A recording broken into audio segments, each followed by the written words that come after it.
Hello again. I'm Love Coach Mariah, and I support women in breaking their cycles of difficult relationships. A question I get a lot is, how do I catch red flags before they become big problems? The truth is, some red flags are universal, like dishonesty, and some are personal, like life choices. Some are obvious, like rudeness, and some are super subtle, like things we might mistakenly chalk up to temporary circumstances. And some truly problematic issues can be really hard to detect, like certain personality disorders. And while it's handy to know what to look out for, many of us can easily get swept up by the love drug and dismiss red flags even when we see them. Because they can be so varied and our responses to them might not always be reliable, a powerful approach is to actually learn your internal red and green flags. Things that come up for you in a person's presence.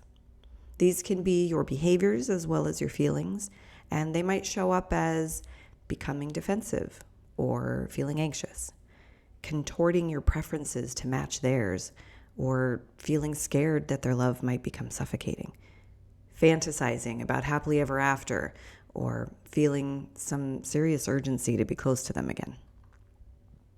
What's really empowering in this is shifting the focus away from what they're doing and what it says about them and prioritizing what the connection brings out in you and what that says about the alignment of the pairing.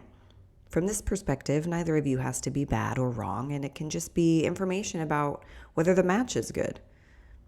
On the flip side, if you find yourself feeling really comfortable in their presence, easily speaking your truth about your values, opinions, and dreams, and there's resonance between you, and clarity and reassurance, and you're able to stay grounded where discordance arises, you might be in the presence of someone who's compatible with you.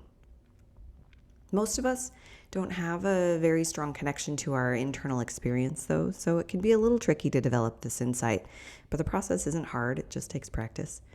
I recommend starting by deepening your connection with your body.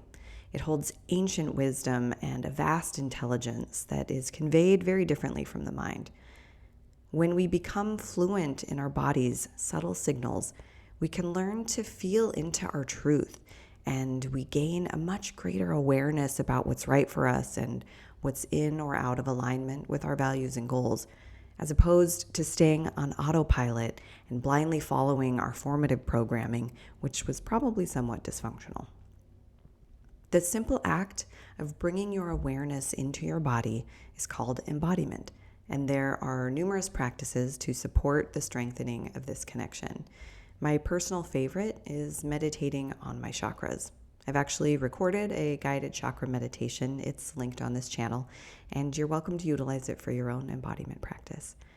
Internal flags is also one of the topics covered in my Better Boundaries program, which you can learn more about on my website, lovecoachmariah.com. Please reach out anytime. I send you love and courage.